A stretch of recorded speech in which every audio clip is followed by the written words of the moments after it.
Welcome everyone to number 2, session 2, Eureka Math HQIM deep dive number 2. My name is Callie Gonzalez and I'm going to be here in spirit asynchronously as we go through the fluency and application component. So just to get yourself oriented, please make sure that you have your guided notes in front of you. There are links to lessons. 3 through 5, you have a specific lesson. Believe it's fourth grade. And K2, you also have lower grades lesson that I'll be looking at as we go through. But it's actually really important. I would honestly look at a lesson that you're going to teach tomorrow or the next day and apply directly the learning into prepping for tomorrow. All right.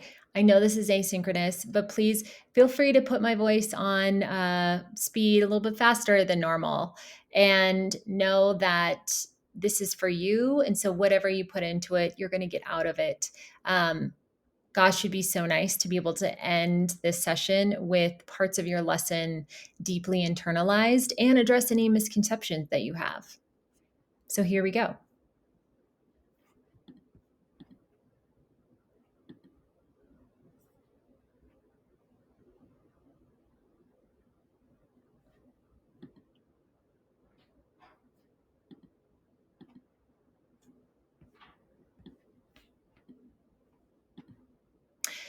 So let's go ahead and deep dive into the 2 lesson components for today. So go ahead and read the 2 objectives here.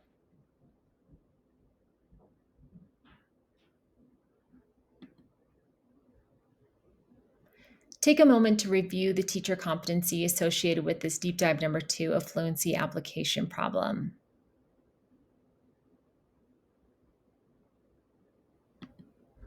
So we have 5 parts to our learning today. We've already done our overview, so we'll spend some time reviewing a full lesson and making connections to the RBs. And then we're going to dig into the fluency and application problem and how to best leverage those core components to support all learners. So we're going to take some time to develop our understanding of Eureka Math Teak's core components. And so we'll use a specific lesson from today. It's going to be from Kinder. And explore how these components contribute to student knowledge and content development. I used to be a 5th grade teacher, and going through these slides, I was pleasantly surprised how similar all the components are K5. So if you're sitting there as an upper grade teacher and you're like, great, I have to sit through a kindergarten, that's okay. I promise you, whatever we're coming across here is actually also supporting your learning as well. All right. So in this previous activity, you developed an understanding of the lesson. So as you read through the lesson for the first time, you are going to determine the objectives and consider how it was designed. So go ahead and pause and set a timer for 5 minutes and read the lesson using the questions in the red box to guide you.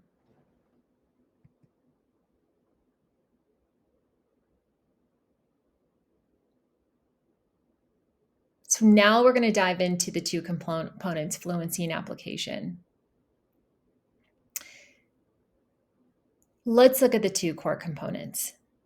Fluency, routine-based instruction, material is constantly spiraled. Activities are categorized as maintenance, anticipation, or preparation.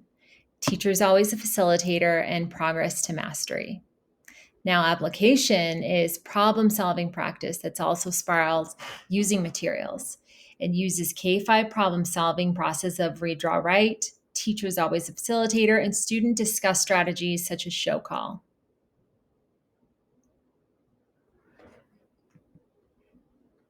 So consider the information you've gathered in this section as you respond to the following stop and jot prompt.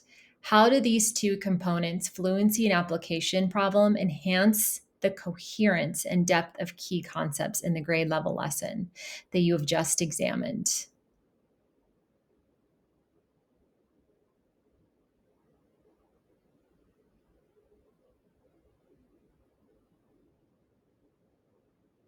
So some of you may say, hey, when I looked at the kindergarten fluency part, the lesson is coherent within the same module, and students are reviewing a fluency activity from lesson 5, and they're strengthening their understanding from part-whole relationships.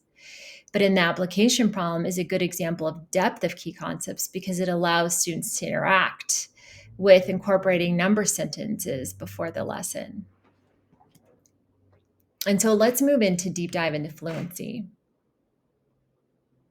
Before we get into the fluency component, let's take a moment to look at how delivering clear, concise, and connected lessons will be impactful for students.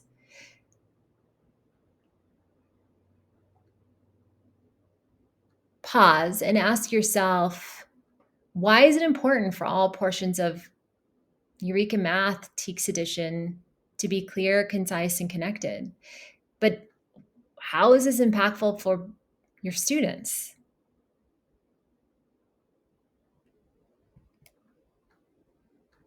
All right, let's learn more about fluency and its structure and purpose.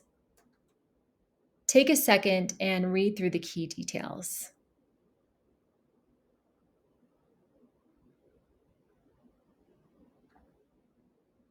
Now, ground yourself in the purpose.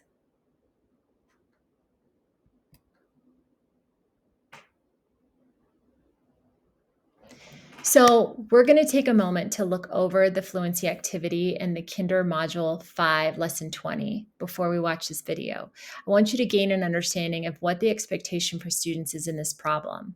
As we watch the videos, please reflect on these guiding questions. What did you notice in each fluency activity, and what adjustments did the teacher make? There is a section for you to take any notes about the application problem you're about to observe in your guided notes.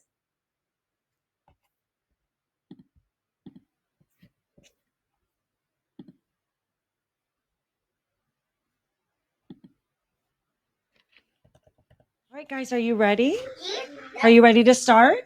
All right, so today we are going to represent team number compositions and decompositions as addition sentences. So composition means we're going to put it together, and decomposition means we're going to take it apart. Good job. All right, so let's do our little warm up. Ms. Trammell's going to start our timer, and we're going to do our dots. Do you remember how we do this? I'm going to show you the dot card. You're going to show me a thumbs up when you're ready. Don't say it. Ready? How many do you see? 7. Who can tell me 2 groups they see? Yes. 4, 5, and 2. 5 and 2. Do you see that as well? Do you see how he said 5 and 2? Good job. All right. Are you ready? Thumbs up. Thumbs up. How many do you see? 7. That was a little harder. Let's try again. Ready? 1. 2, 3, 4, 5, 6, 7. So how many do you see? 7. Now, are there different ways you can make groups in this one? Yes. Okay. Hold on, Tatiana. What do you see? 4 and 3. Do you agree with her, Weston? Yes? What else? What do you see? That's okay. Maybe you see 2 and 5. Are there different ways to make groups on this one? Yes. All right, here we go. Ready? Let's go on. Thumbs up when you're ready. What do you see? 7 again. Tell me the groups. Go ahead. I know. What do you see? 6 and 1. Do you agree? You see the 6 and the 1. And 6 plus 1 equals 7. Oh, kiss your brain.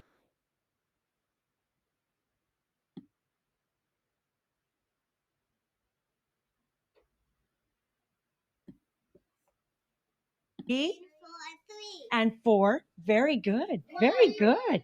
Last one. Last one. What do you see? 7. Say it. 7. 7. What are the parts? 4 and 3.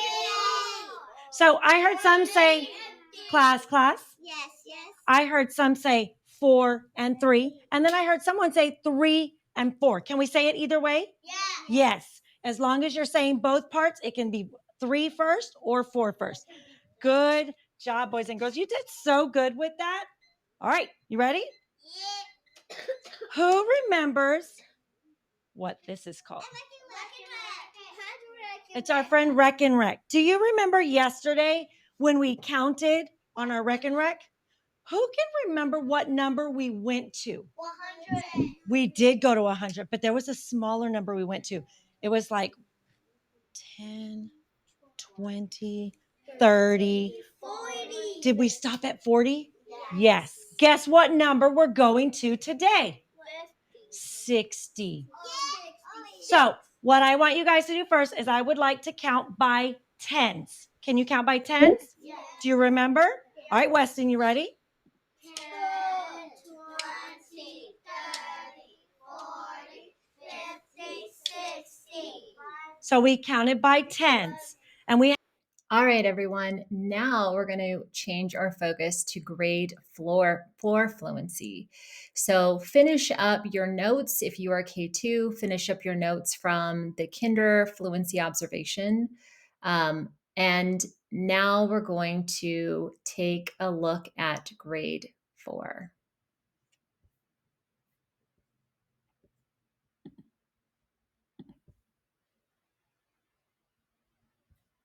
Okay, so guys, we're going to start on our whiteboards right now. I know yesterday we put in a template. So right now we might not need our fraction strips right now, but underneath, you can write underneath that or flip it over to the blank side for now, okay? What I want you to do is to first get a number line going. So we're going to partition it into 2 chunks like we've been doing a lot. So if y'all can do that with me. Here's our first, and here's our second chunk. Awesome. Isaac, do you have your whiteboard? Okay, so guys, we're going to label it. We're going to make our starting point 0. And for this one, that end point, we're going to make it 1 whole. I'd like y'all to go to that middle point and put what would go in the middle right there. What? 1/2. Perfect. Go ahead and put that there for me. Okay, so now on your number line, I'd like you guys to go put in 7/8, to go plot 7/8 on there. So remember, we already have our half mark. We want 8 chunks on there, right? Just like a strip diagram has. So 7/8.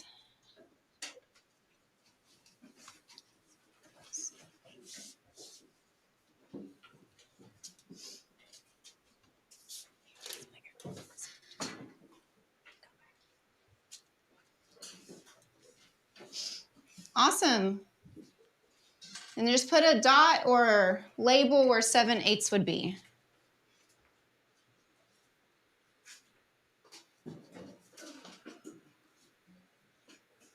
Okay, so quickly compare it with your neighbors. See if y'all are in similar spots or not. Or if you're stuck, you can ask your neighbor a question. Compare where you put yours to your neighbors.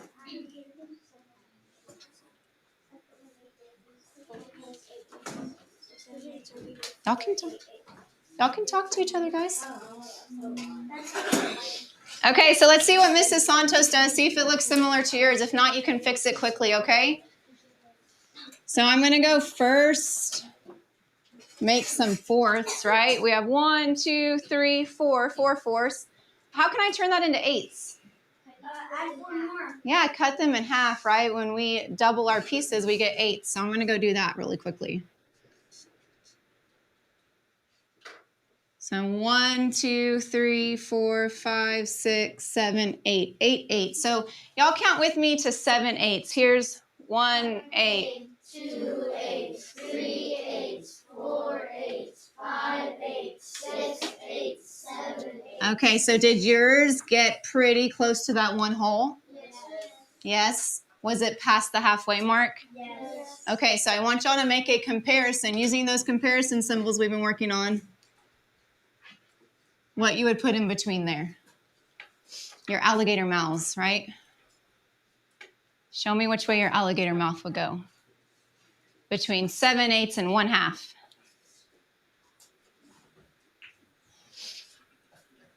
Well, remember, the larger one gets eaten. Okay, about 5 more seconds. Okay, show me with your arms now. Make your big alligator arms, which way you made it. Okay, so 7/8, remember on a number line, the further this way we go, it gets greater, greater, greater. So we can see here that 7/8 is past the half mark, right? It's almost a whole. So awesome, 7/8 is greater than 1/2. Perfect, so guys, on this one we did a fraction, right? That was less than 1 whole. What do you think we're gonna do on the next one? What did we practice yesterday?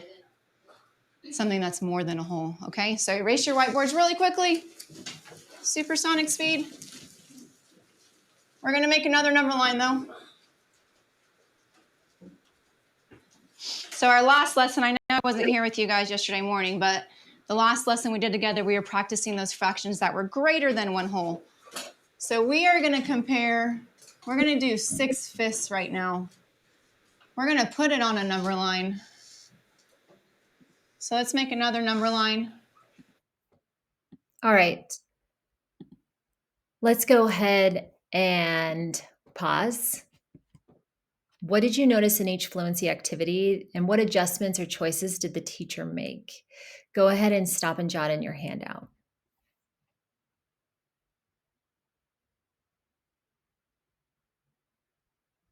So one example of the kinder response could be the teacher used timers to make sure they're staying within the time frame of the fluency practice. The teacher connected the fluency to students' prior learning and made adjustments to best support the students. And one of the adjustments was to use one of the manipulatives for the class and count by tens, right?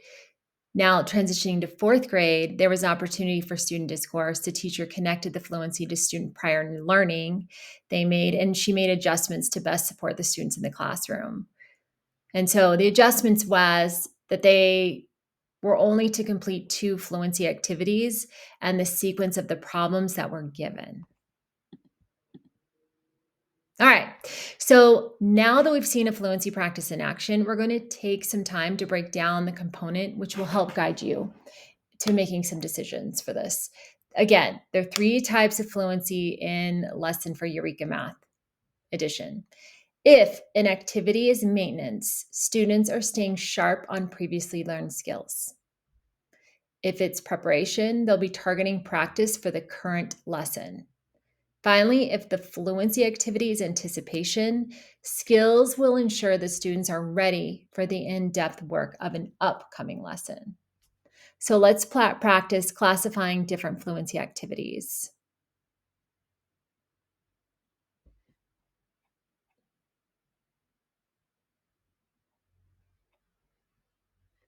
Go ahead and use the lesson from the fluency video to determine if the activities in the lesson are maintenance, preparation, or anticipation.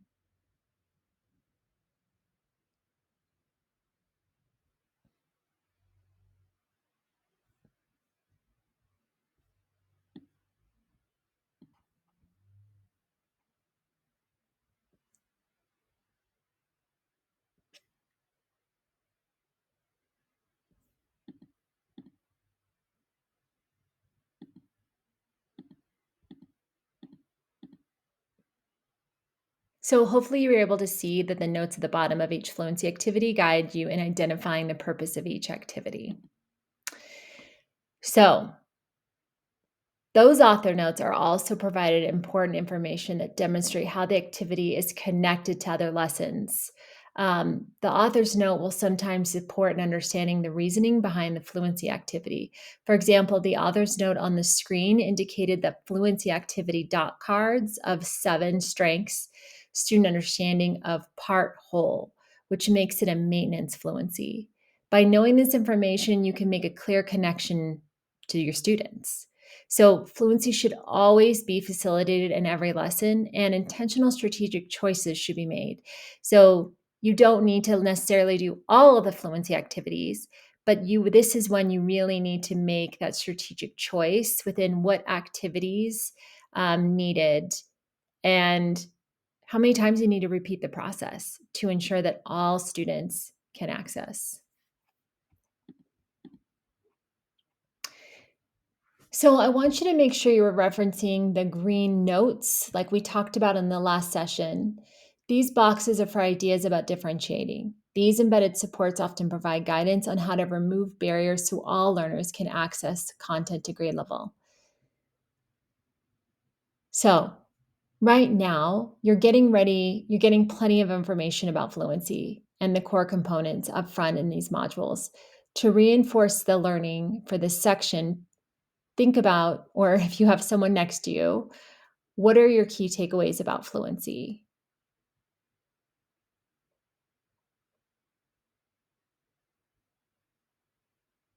So things to come to mind: routine-based instruction, materials are constantly spiraled, activities are categorized as maintenance, anticipation, and preparation, teaches a facilitator, builds automaticity with basic math, and allows student brains to focus on more complex work. Another activity that can occur within fluency is sprints. Some of you are sitting here like, yeah. And within this edition, sprints have a different function than what you may have been used to in the past. They continue to provide concentrated fluency practice for students. However, within the TEACS edition, they follow a student growth. So students are not assessed on their speed, but measure their improvement from one sprint to the next. And so also, the problems in each sprint are carefully selected and sequenced to help students recognize patterns and structures to solve subsequent more complex problems. So now that we have a clear picture of fluency and its purpose, let's discuss how the RBs show up in fluency. Take a second and read through each.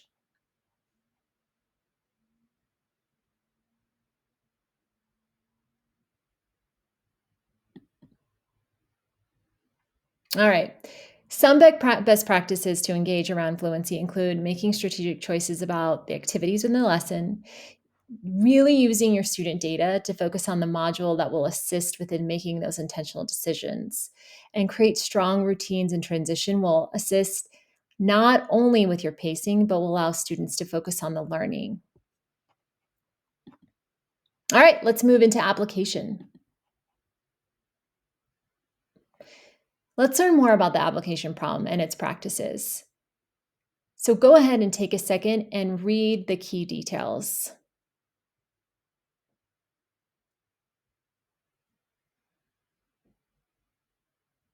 Now, anchor yourself in its purpose. I want you to think to yourself, how is this similar to fluency? And also, how is it different?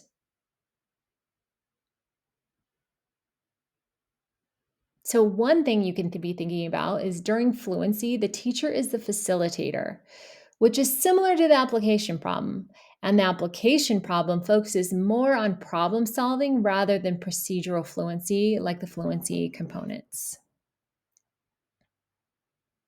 So, we are going to take a moment and look at a kinder video, and then we're going to look at an example of a 3-5 application video. So, go ahead and get yourself oriented with your note catcher, and I want you to think about, what do you notice in the application problem video, and what are you seeing in the RBs in action? We're going to go ahead and start with the 3-5 application video first.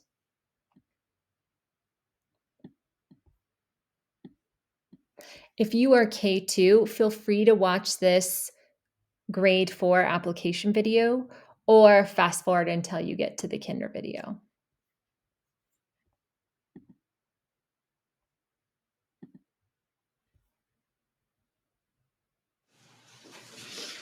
Okay, so I want to go to our application problem.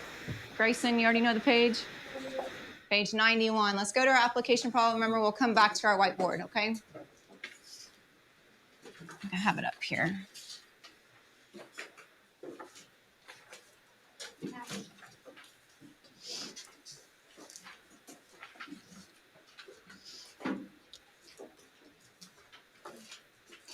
Mary Jane, do you want to read it for us? 3/4 and 9/10 using greater than, less than, or equal to. Explain your reasoning using a benchmark. Okay, so guys, it wants us to explain it, right? So we want to compare these three, right? Which one's smaller, which one's greater, maybe what order they would go in, using our symbols, but then it needs an explanation. So you have those lines at the bottom to put your explanation for why you did that. We can all have different explanations. Yesterday, we had talked about our benchmarks, how we can compare numbers to 0, 1/2, 1 whole, how far away they are from a whole, right? How far away they are from a half. So I want to give you all a few minutes to work in your groups, right? Work in your rows. If you want to scoot over, Conrad, since Gage isn't in here, you can scoot over. So I'm going to give you all like 3 minutes to talk in your groups and get something written, and then we'll share out ideas, okay?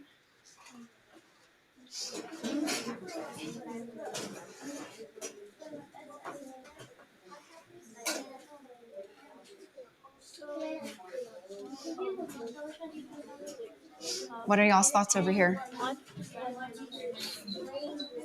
I got one for you. So guys, what are the fractions we're comparing?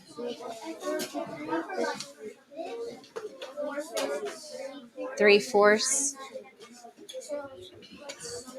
and 9/10. What is something those all have in common?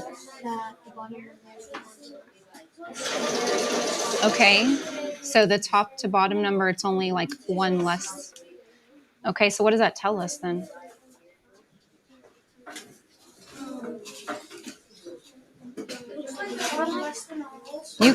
Could you draw a number line to help you? You could?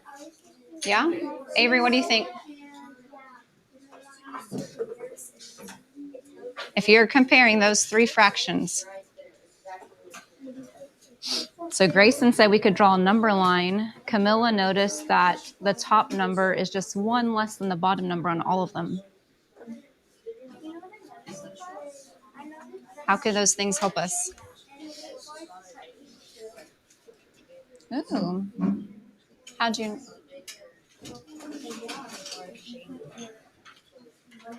Are y'all talking to each other up here? Okay.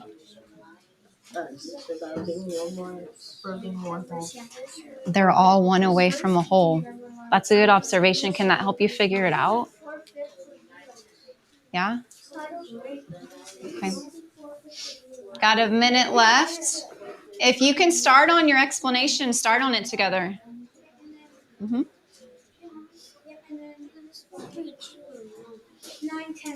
It'll be just one because all of these are less than one whole. So you don't have to go past the one whole mark.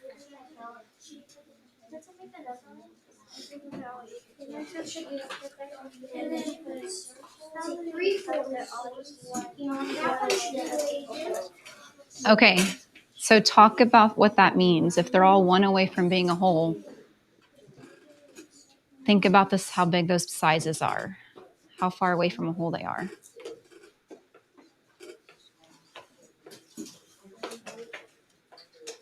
Because when y'all drew them, what does it look like? This one's 9/10 are closer to one whole.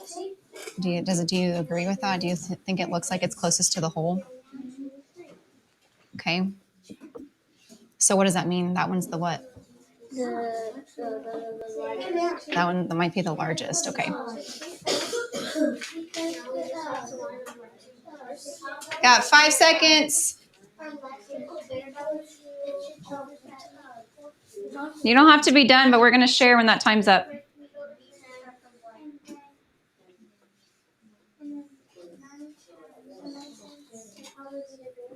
Y'all are doing great.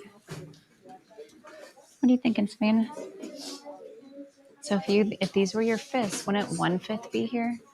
And then 2/5, and then 3/5, and then 4/5? That looks great. Did y'all talk with each other about what y'all are working on? No? Why not? Okay, guys, sorry, I forgot to make a sound for the timer. So let's pause. Let's time out. Let's time out. I heard some great conversations.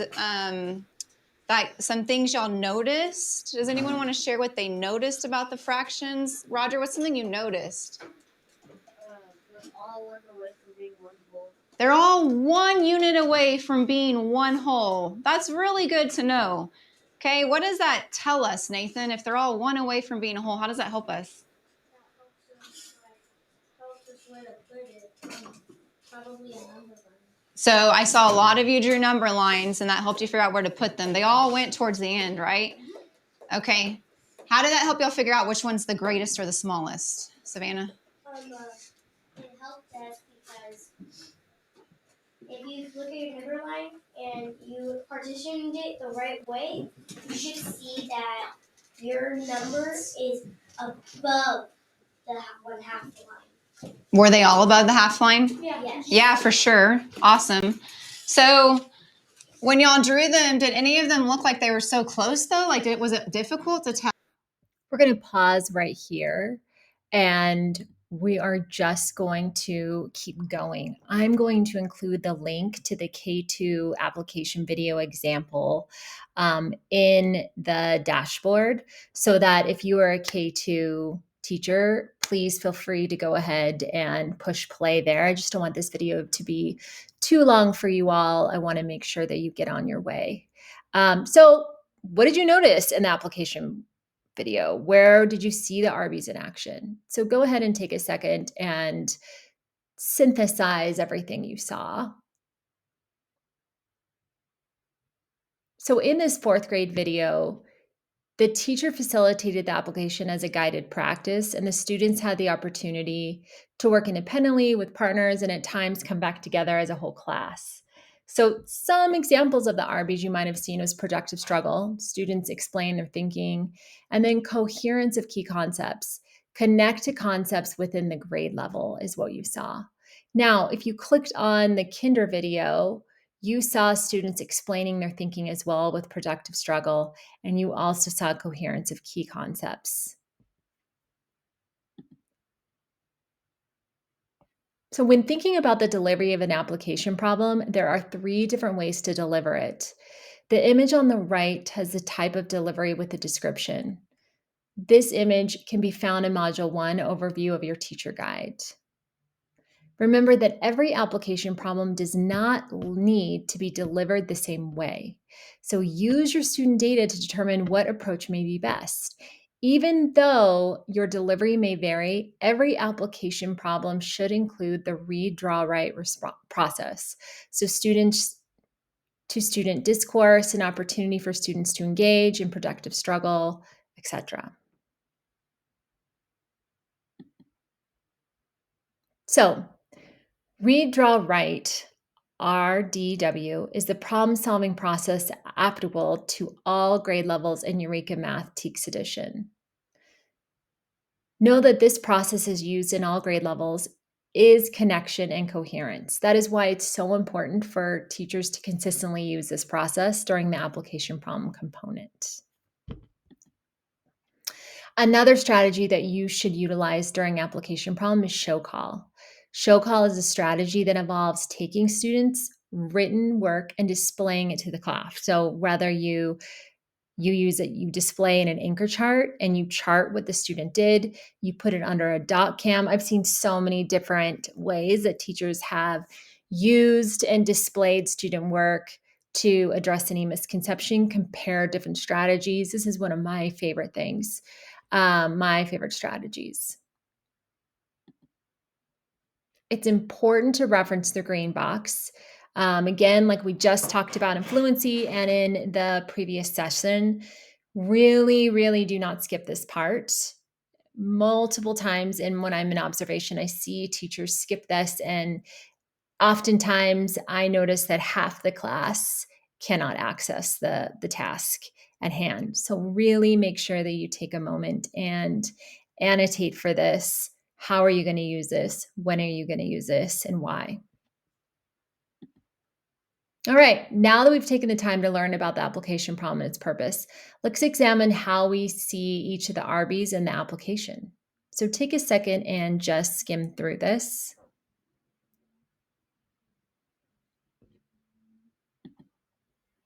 So one best practice to engage in around application problem includes remembering that we are expecting students to make progress, not mastery.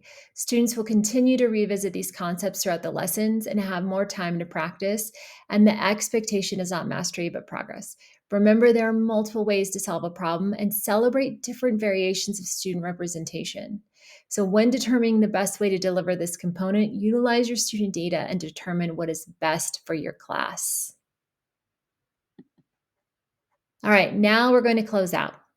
So what I'd like you to do is make sure that you click on the exit ticket in the PD not just the handout, but on the Bloom dashboard, there's the exit ticket where you found this video. Please make sure that you put your name, you find your school, and then the provider is Achievement Network. Again, Achievement Network. And thank you so much for being a part of this learning for the HQM Deep Dive number 2. And I will see you probably in another video.